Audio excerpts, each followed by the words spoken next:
Welcome to the Slop Farm. Enjoy the video. You start now, open the Aadhaar portal or Aadhaar app and choose Update Demographics. Have your Aadhaar number and the mobile currently linked to it. You need OTP verification.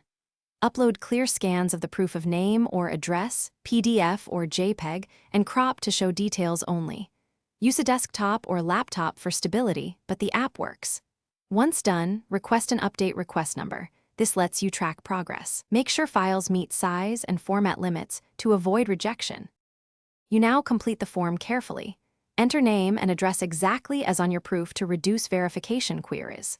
Upload each document in the specified slot, name documents for name changes, address documents for address changes, and convert to permitted formats.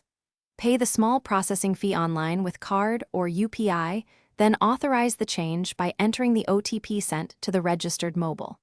Once authorized, the system generates a URN. Save it. This is critical for track. Once submitted, you track the URN on the portal to see status updates.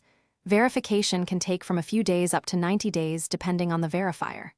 When processed, download the Aadhaar and open it with the password, typically your DOB in DDMIE format. If the update is rejected, don't panic. Read the rejection reason, correct the specific issue, and resubmit with stronger proof or better image quality. A key troubleshooting tip. If OTP never arrives, confirm the mobile number with Aadhaar Enrollment Center and request an update there before retrying online.